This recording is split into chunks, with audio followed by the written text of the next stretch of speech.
Hello, I'm Bill Wynn, President of the United Food and Commercial Workers Union.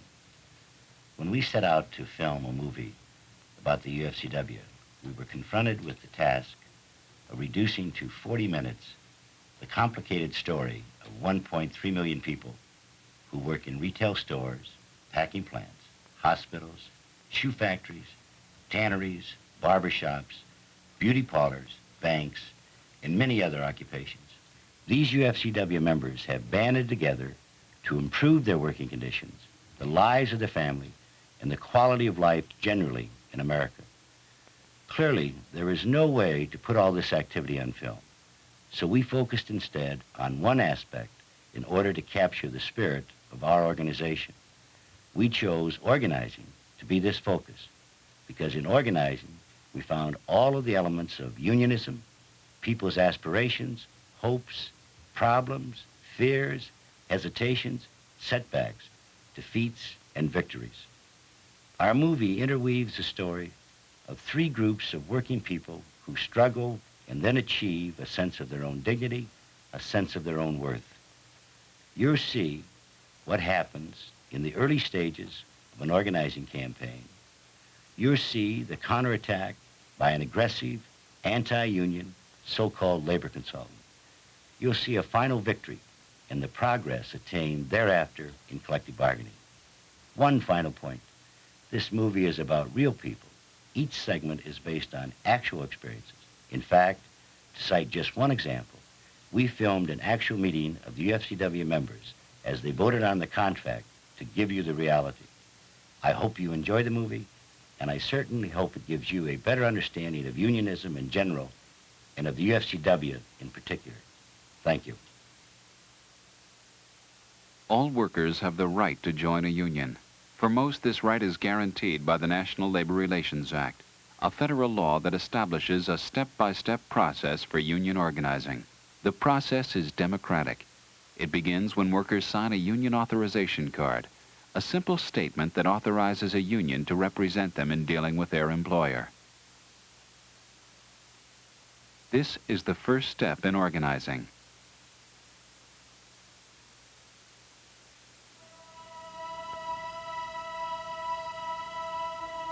The sun rises late in winter.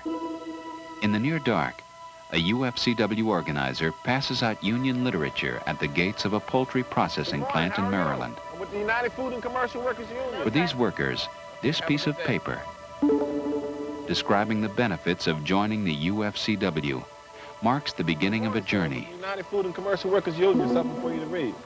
Have a good day. A journey down a road of hope.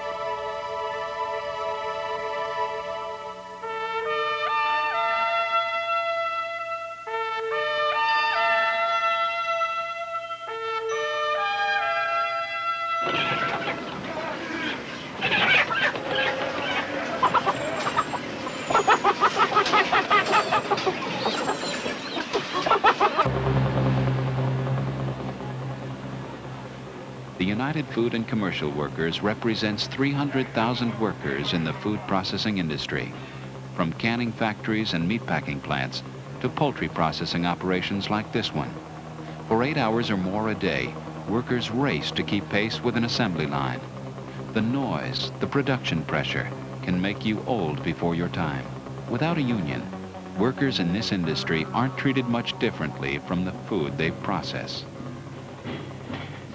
It has been this way since the beginning. In the early 20th century, meat packers and other food workers lived in daily fear of the giant corporations that employed them. In spite of firings, in 1904, meat packers began to organize.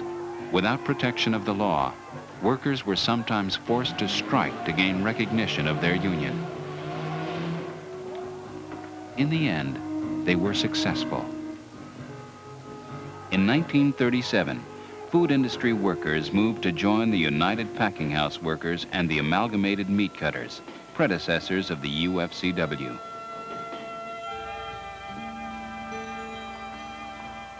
The organizing continues today. Across the country, UFCW organizers bring the union message to each shift as they come to work. Though he sometimes stands here alone, This organizer is not alone. He is here because workers in this plant contacted him, because they want a union. Yeah. Can I talk to you, man, after work today? Sure. 5 o'clock. All right, let's stop by home. All right. All right, you take it easy, Pat. 5 p.m. Pat, it's getting late. I think I should just go into these names. At the UFCW's union office, organizer Gil Cephas met with Pat Howard, a worker in the poultry plant and leader of the workers' in-plant organizing committee. They discussed each worker in the plant and how each felt about signing a union authorization card. Okay, what about Susie Smith? Man, Susie. Yeah, but Susie is totally anti-union. Do you know she came in the other day with a company T-shirt with the company's name on it, man? She doing a job on us, too, in there. Ruby Wolford. Now, look, Ruby is the key person. If you get Ruby going for it, we would have a sure win. Okay, we'll have to talk with her. I'm from Cambridge, Maryland. I only had one brother, so I didn't come from a big family, but I have a big family myself, and they are all born here in Cambridge. My mother's here in Cambridge. My father, he stays in D.C., but he's home here every weekend just about. I have social life. I belong to the Elks. I have parties and everything. A lot of friends. About everywhere you go to Easton or Salisbury, communities around. If you say, do you know Ruby? Everybody just about knows me, I guess, because I've been involved in everything.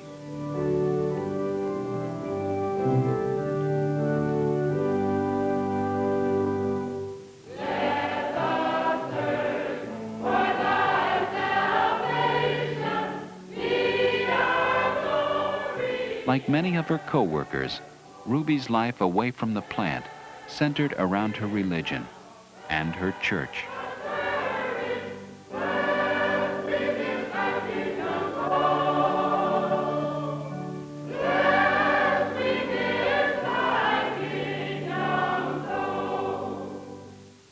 I always tell everybody that the church comes first. I mean, I feel like I have to be strong and, do some things that's right. I may do things that's wrong, too. But my job comes next. And that helps me to take care of my church.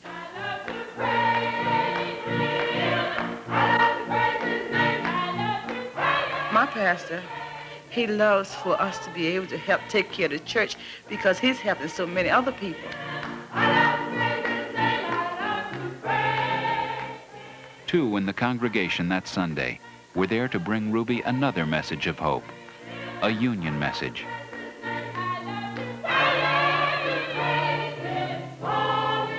It was a message she didn't want to hear. I'm not going to say a word. You signed that card yet? No. You plan to sign? What if I come by your house and talk to you this afternoon? No. Okay, then, thank you.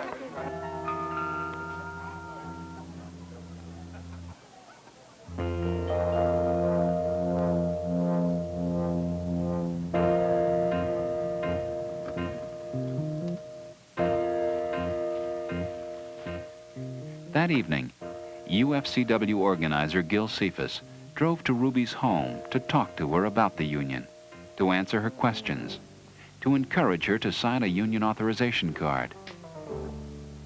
He was met at the door by Ruby's husband. Gilbert Cephas, I'm with the United Food and Commercial Workers Union. Can I talk to Ruby, please? What you want with her?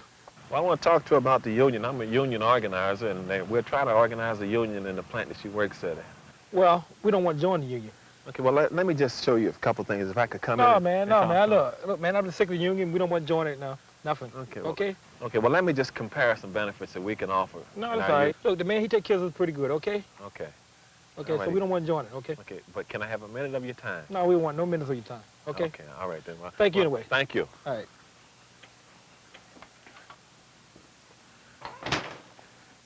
He definitely didn't want me to get involved in the union. He felt like it was going to be dangerous. He felt like I was going to get, hurt or lose my job. Or he just didn't want me to get involved at all. Each morning Ruby came to work. The UFCW organizer was there, bringing the union message to the workers in her plant. Good morning, Ruby. How are you?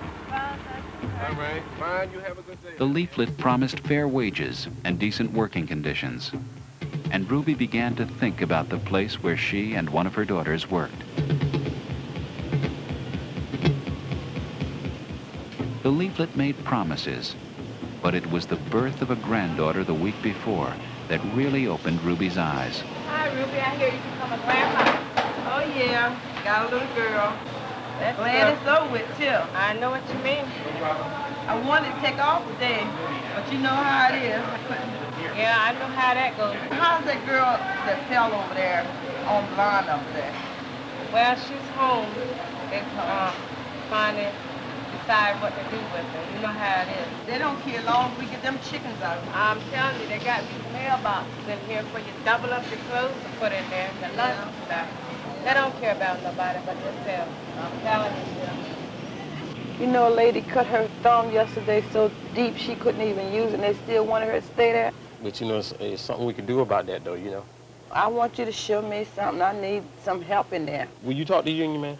If it's necessary and he'll All right. talk right, I'll talk to him. All right, so I'm going to set up a meeting with him the day after work, all right? I'm going to call him when I I get on just my don't break. want any trouble on my job. I don't want to lose my job now. He said that he could protect us.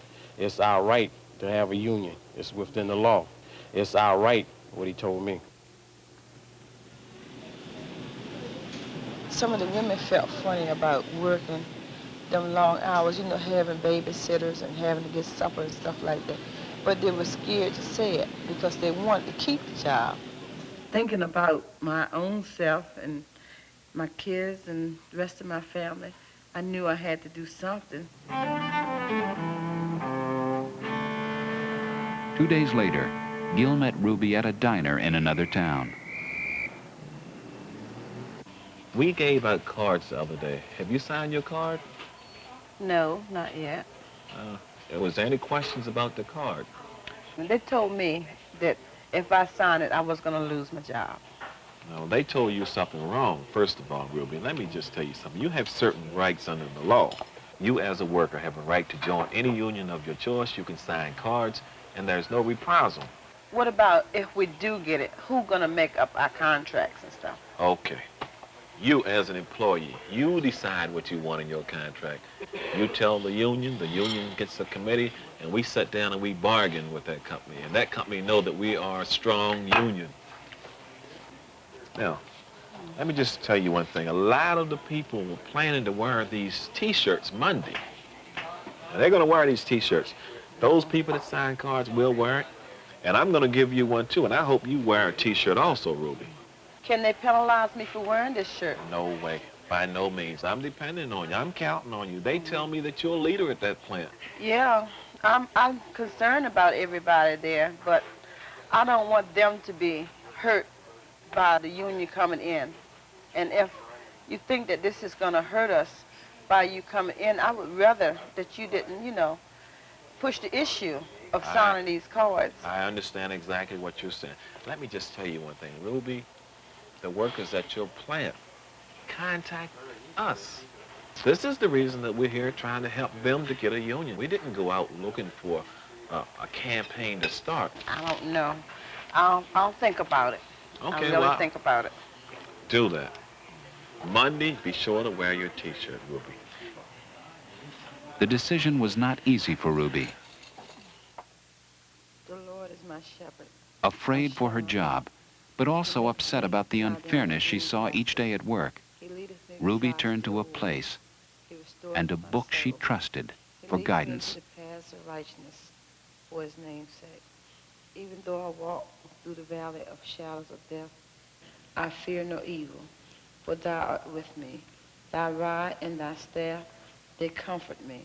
Thou preparest a table before me in the presence of mine enemies. Thou anointest my head with oil. My cup overflows. Surely goodness and mercy shall follow me all the days of my life, and I shall dwell in the house of the Lord forever.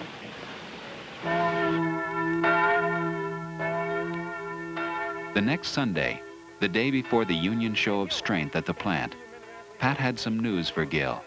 Some bad news. The company had tried to undercut the union in a place where it mattered the most. Man, something I gotta tell you, man. Tell me that the company's trying to pay the preachers off, man. Make an anti-union statement. Tell me this may happen today. Oh my God, I saw Ruby. She's going in church early a while ago. I hope like hell he don't do anything like that. Yeah, I hope not too. If we do, if he does, man, we in trouble. Hey, let's go on and get ourselves a seat anyway. Okay. All right. Yeah, man, we've been working hard on this campaign, man, and stuff, and now this coming, man. How you doing? Surprised at the last minute, man.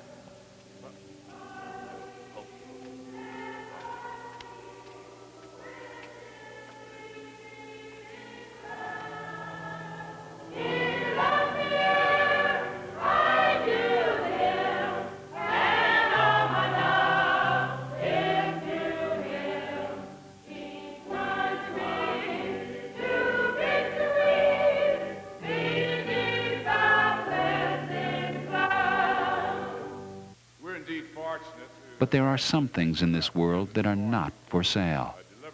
And the truth is one of them.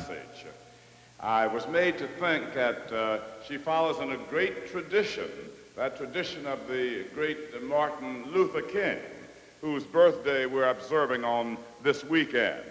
Martin Luther King believed that Christian love could be a dynamic and a transforming force in our society, as well as in the lives of individuals. And you know, he was assassinated fighting one of our civil rights battles. Yes. The battle for fair wages for city workers, if you remember, in Memphis, Tennessee. That's right. And I don't know where we would be in our economy if labor unions hadn't stepped out and fought for us. That's right. So we wouldn't have wages that we couldn't even live on. And you know, this is what was happening. But we thank God for people like Martin Luther King. And as far as I'm concerned with the commitment that I have to God and to you, the church is going to stay on the firing line. And I thank God for what we've seen today and what we've heard. Oh, victory!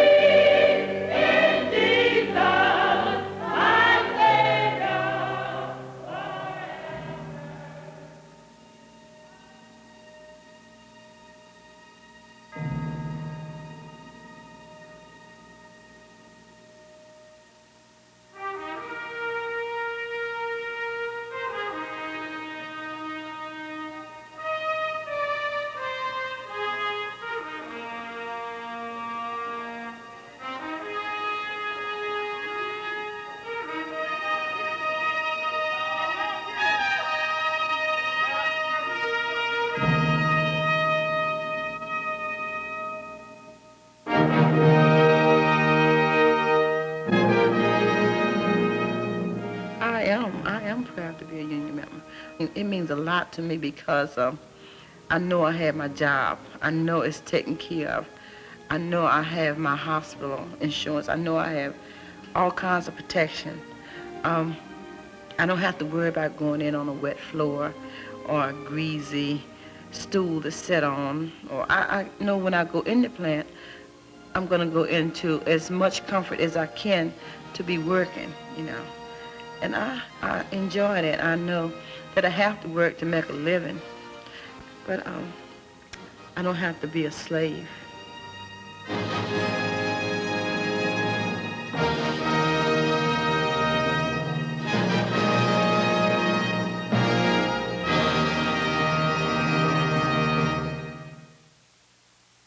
The signing of authorization cards is the first step in organizing. Once a majority of workers have signed these cards, the union asks their employer for recognition as the employee's legal representative.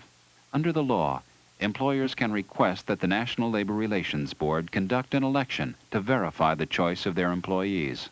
Today, many employers request such representation elections. This election is the second step in organizing. Are you ready, boys? Oh, come on, watch your mark. 1, 2, 3. Are you ready, boys? Oh, come on, watch your car. 2, 3.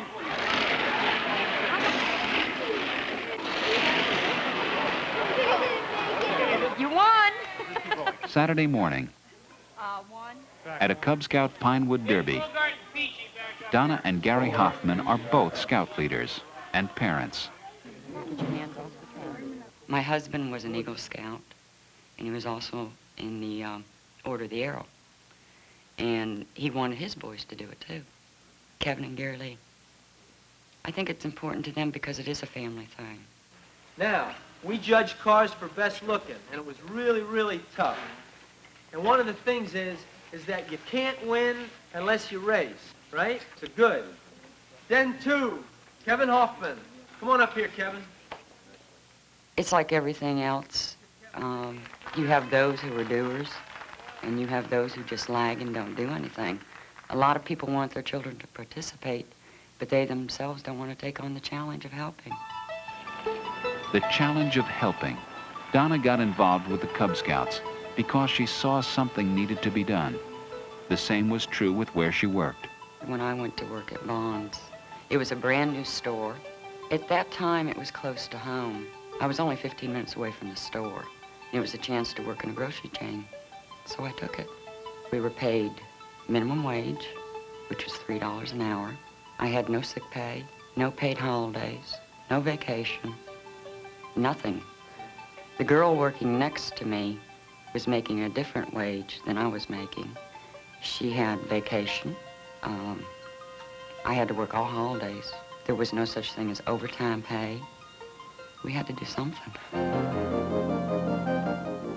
What Donna did was organize. In 2 months, with the help of a UFCW organizer, she got 75% of her co-workers in the chain's 3 stores to sign UFCW authorization cards. The chain's owner demanded an election to verify that choice. Once the authorization cards were signed and they knew that we were going to get the union, then they started nitpicking. Like the grocery head, he would purposely go in front of me, and we had swinging doors. He would purposely let the door go to smack me in the face and then say, well, that's what you get for being a union person. As it was, we always had to be looking over our shoulder. It was like a prison to them. They had to watch everything they said and did. They were paying you to be there, to do a job, and that's all they cared about. They didn't care if you had a sick child at home or not. You're scheduled, you will be there. That's all there was to it. To me, the ideal situation is a place where you do your job, okay? You do 8 hours worth of work. But at the same time, you've got to be able to relate to people. Morning, girl. Hang in there, union.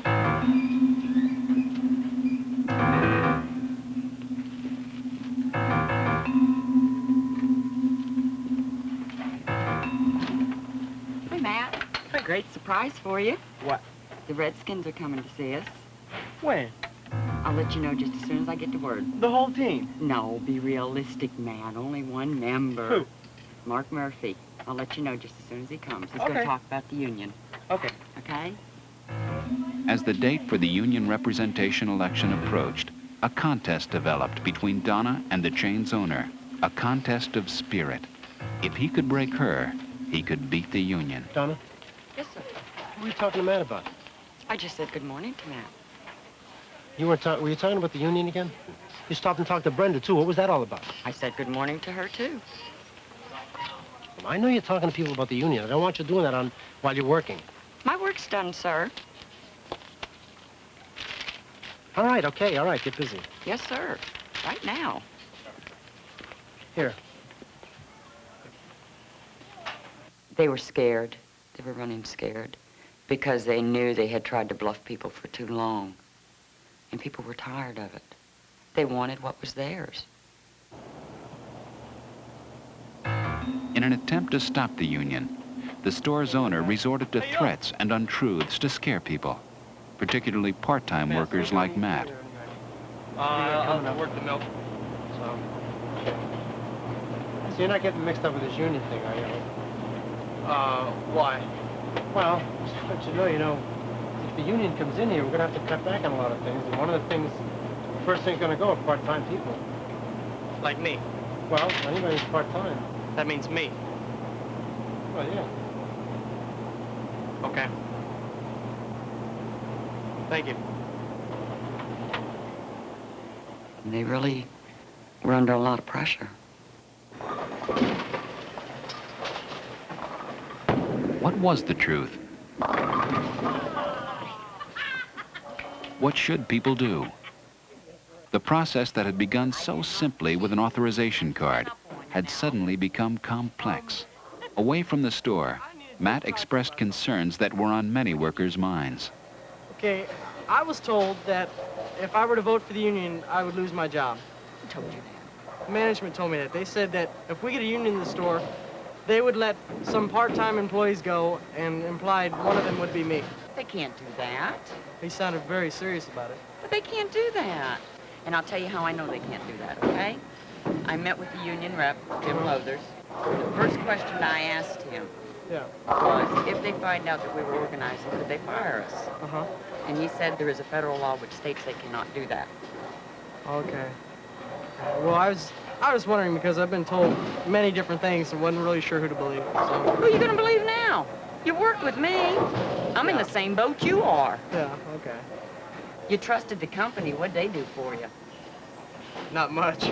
Ah, be truthful. They didn't do a thing for you, all right? Yeah. So now let's do the opposite. Let's give the union their chance. We owe it to ourselves and to the union to vote yes. Okay. All right? Let's do it. I'm going to show you. Get up there and get a strike. Do it.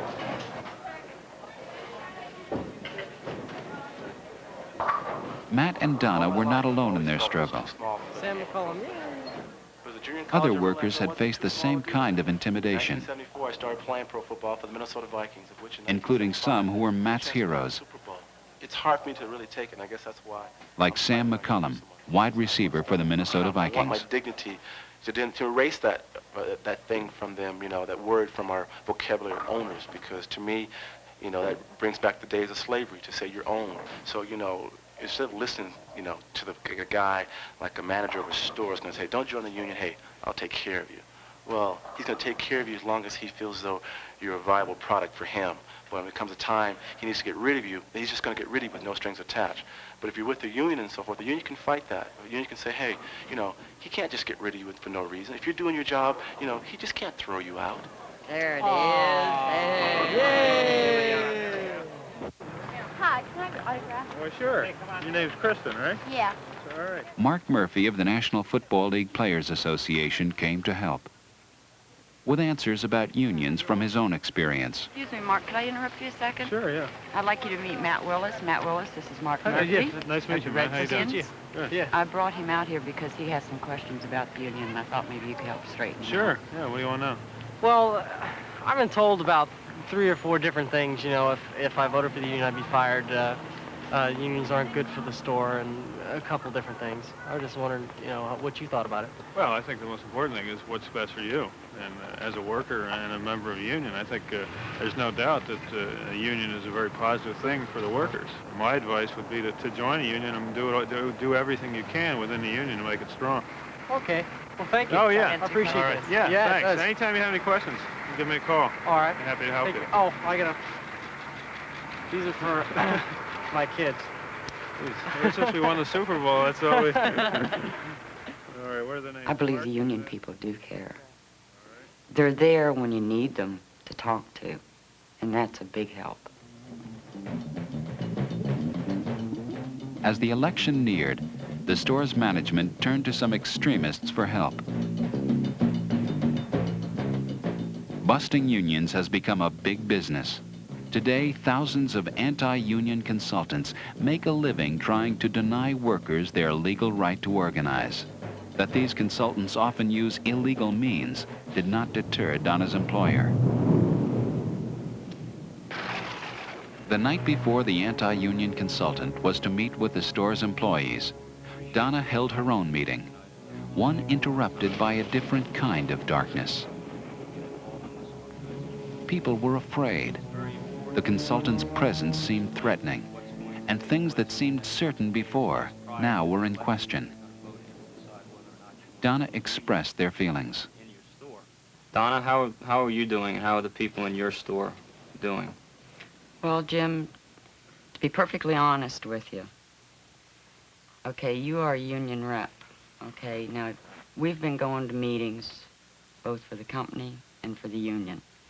Now, the general feeling among myself and the other employees in the store is I have heard things, on one hand, from you who represent the union, when we really don't know you, and I've heard things from our company, and when you put the two of them together, it gives you the feeling of who do I believe, because the things seem to just crisscross each other so perfectly that it's very hard to pick who is telling the truth and who's giving a line.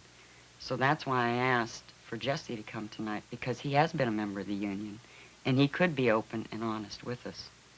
Jesse? Okay, I've been with the union for the last 25 years or more, and without the union, there's a lot of things I wouldn't have. I wouldn't have my pay. Well, I'd still be working for minimum wage. I wouldn't have my hospitalization. I wouldn't have my eye care, my prescription, and my retirement, which I got 5 more years. And all I say is stick together when you vote. Don't go apart. Thank you, Jesse. We really appreciate you taking the time to come out and tell these people a little bit about the union.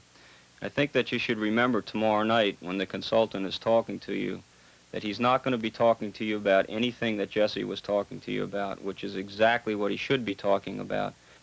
He's not going to talk about why the store across the street where people put stock on shelves just like you do and people run cash registers just like you do, why they make 3 times the amount of money that you make, why they have hospitalization paid for by their employer, why they have dental care and optical care and prescriptions paid for by their employer, and why you don't. And the simple answer to that is that your employer is keeping an unfair share of what you make for him. You know, the fact is that the owner's family is doing fine. Your family's not doing very well, and that's what this organizing drive is all about, is improving the lot for yourselves and your families. I brought someone to talk to you here tonight who knows a lot about this union business. In fact, he knows just about as much about it as anybody. So you know where he's coming from. I want you to know this man's been in the food industry since he was 18 years old. He later went to school. The next day, the store closed an hour early so everyone could hear the consultant speak. He's here to help you. This is Mr. Bud Carey. Bud. Hi, everybody. Boy, I see a lot of nice faces around here. With a smile like that, how can customers go anywhere else? What kind of toothpaste do you use there? Is it Crest or Pepsodent or Super Bright, or what do you use? Well, anyway, my friends, let's look at this industry alone. The industry you work in, the supermarket industry. How many union members are no longer employed throughout the nation from the standpoint of being a member of the United Food and Commercial Workers Union? Does anybody know? Oh, you mean the union salesmen and their pushers didn't tell you? Well, take it right from the horse's mouth, as they say. In their official national publication, the, quote, Action magazine, which I have right here, they admit store closings cost UFCW members 100,000 jobs. Almost 8,000 union supermarkets have closed in the last decade alone. Isn't it also a fact that there are more non-union stores closing than union stores closing, since you're talking facts? The facts are that there have been some non-union stores that have closed, but I asked you before if you would... When the man could not honestly answer the questions, that in itself told the people which choice they had to make. Because when we did ask questions of the union, we did get answers. When you asked questions of the company, you didn't get answers. Take it from me. I see business and businesses all over the country. This company is a very decent, honorable, and very good company. If they've made mistakes, they're only human, just like you are. So one final word, ladies and gentlemen. Give us a chance. Give us a chance. A second chance, if you will. But let's work the problems out and go forward together. Please. Vote for yourselves tomorrow. Vote no tomorrow. You won't regret it. Thank you for your time. Thank you, Mr. Carey, very much. Now, if you have questions, fine, let's have them. I'd like to ask a question. Go right ahead.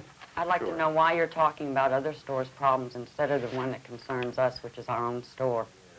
That's what we're here to get the answers to. Whenever I would make a statement, they would back it up.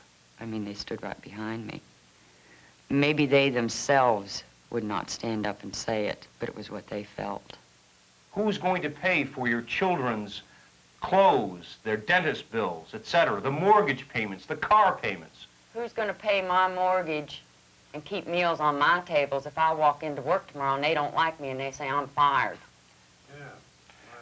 Well, are you going to take care of my bills for What me? kind of a question is that? What do you mean if you walk in and they don't like you and you're fired? Well, now you know yourself. If there's a shortage in the office, all of a sudden the office girl disappears. Especially if you know she's been working towards the union.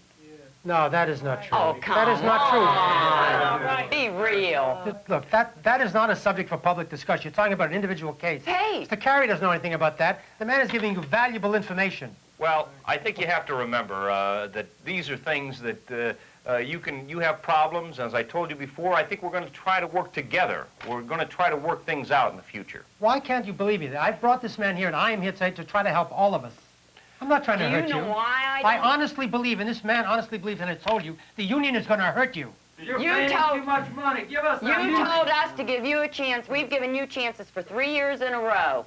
And all The you're union giving us has is a asked us shaft. to give them a chance, and I think we'll do it tomorrow. We'll go, yeah! Thank you. If you have no further questions, then this meeting is over. I have never been the type of person to be that outspoken.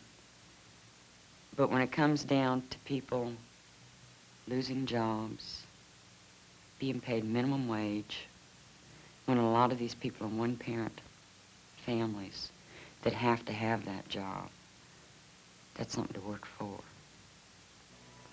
The following day, the National Labor Relations Board conducted the representation election. Matthew Willis. Donna and a management representative were there as observers. The ballot, mark it in the appropriate box in the next room and fold it once and bring it back and drop it in this box. Each worker had a vote. The ballots were secret, but all the results were not. We had done something that had been tried for 3 years in Bonn, never been succeeded, never. Because the minute they thought they were getting to the point where they could get a union, everybody backed off. They ran scared. This was the first time that everybody actually stood up and stuck together. And to see them now with the better pay, better conditions, they get the holidays off if they want to spend with their families. If they want to work, they're getting time and a half. It's terrific. Since I've gotten in with the union thing, I've become a very outspoken person all the way around. And I have learned that it pays not to let people step on your toes. And I think my kids are learning that. And if they learn that and grow up with it in life, that'll be my reward.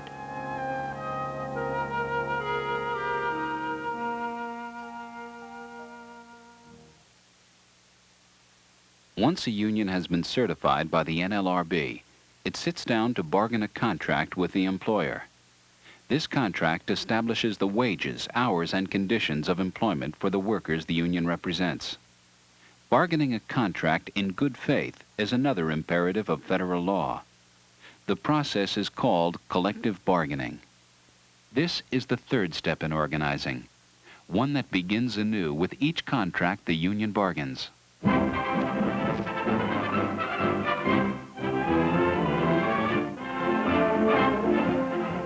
Organizing in the retail industry has never been easy. Early in this century, retail clerks sometimes were forced to sit down on the job to get their employers just to talk with them about conditions. And conditions were bad. Store clerks often worked 12 and 14 hours a day for wages a person could barely live on. In this situation, hundreds of thousands of retail and food store workers joined the retail clerks and amalgamated meat cutters, predecessor unions of today's UFCW. The struggle lasted for decades, but ultimately, fairness and justice prevailed.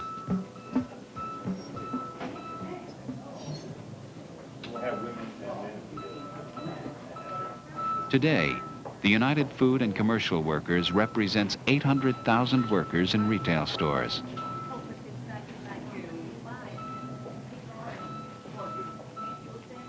Though the working conditions are often clean and modern, retail workers today face many of the same problems all workers face, problems that make joining a union important.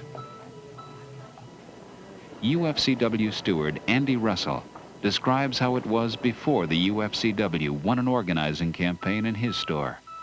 Before the union came, the main problems that we had in Woody's is that the supervisors and the store was more interested in making money than the people themselves.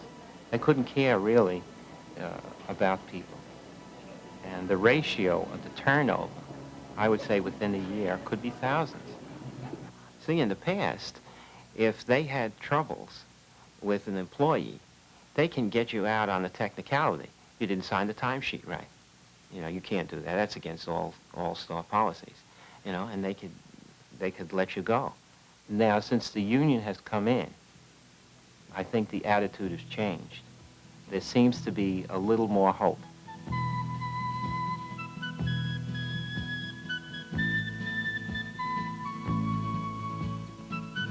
Being a steward, I feel very happy because I'm bettering the working conditions in the store.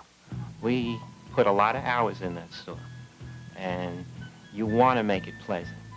And the job, to me, I like it because I can see people's lives changing.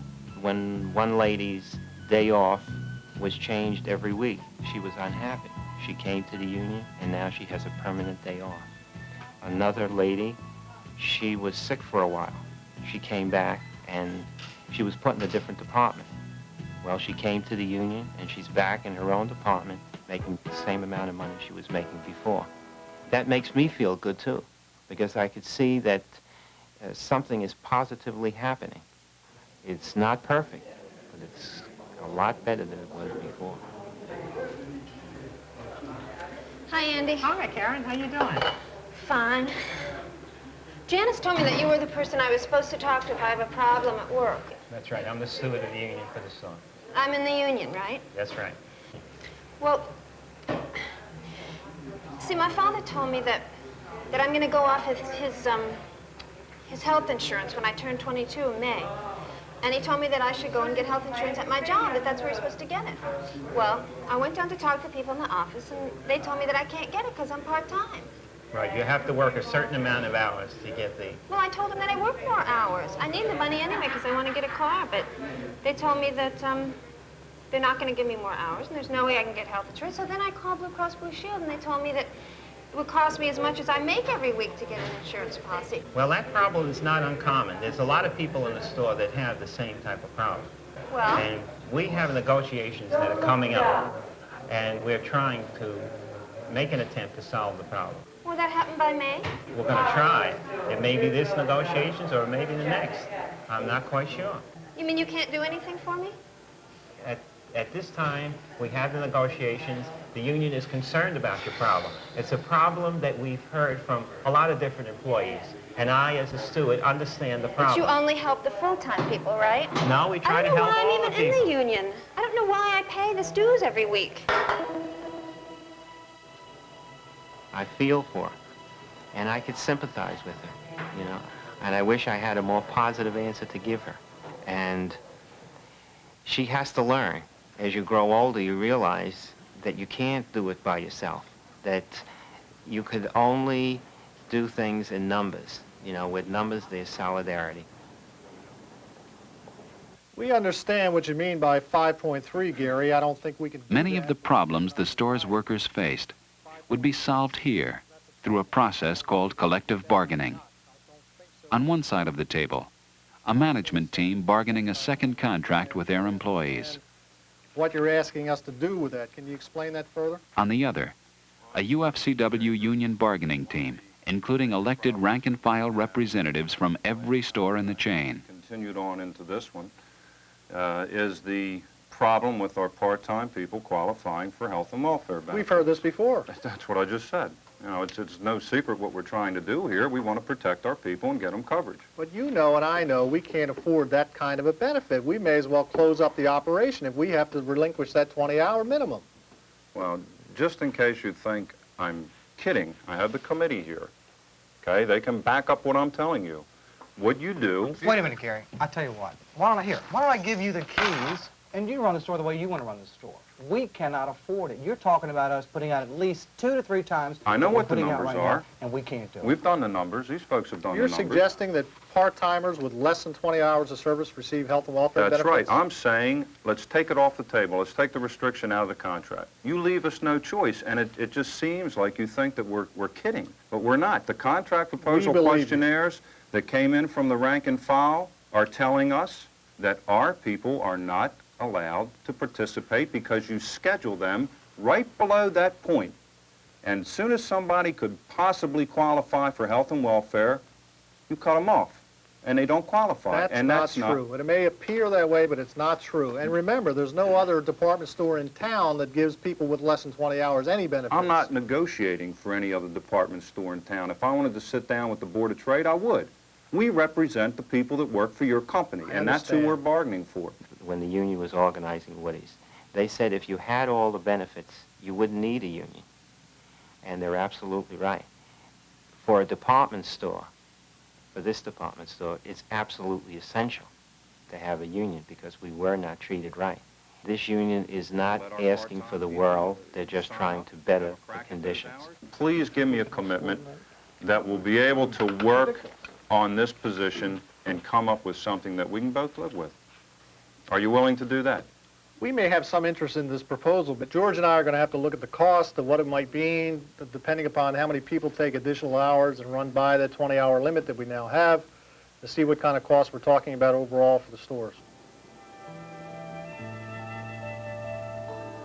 Collective bargaining is a process that works. Today, 99% of all contracts are negotiated without a strike. The bargaining concluded with some good news for Karen. News that would be presented to all the store's employees at a meeting to explain and vote on the contract. Met with very stiff resistance. So we changed course and decided that if we made more hours available. The thing that I won't forget is the number of Woody's people there. It was a weird feeling, you know, seeing all those people there and hearing the proposal. We were all excited. If we take advantage of 5.7 and 5.8, any part-time person over the next few months that wants additional hours to qualify for benefits or to make more money should be able to do it. 5.7 says the company shall post in each payroll department in each store location prior to the Christmas hiring season. Here, democracy rules. Here, each member has a say. Each gets a vote. I would like to know, and I would like your assurances that if we vote for this contract today, will that...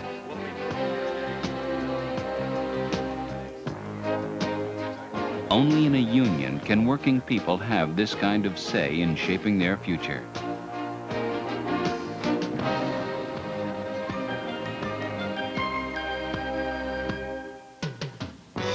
Across the United States and Canada, 1,300,000 food and commercial workers have exercised their legal right to join a union.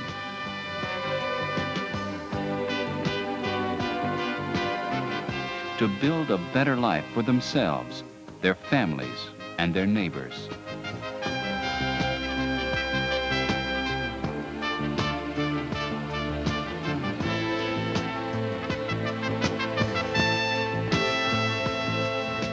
This is what the UFCW is all about.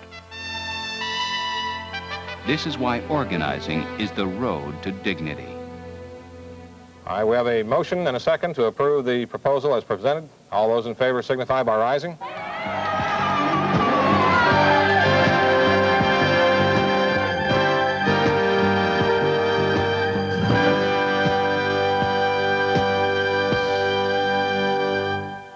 No one can say to me the union has done nothing, because now I've seen it for myself.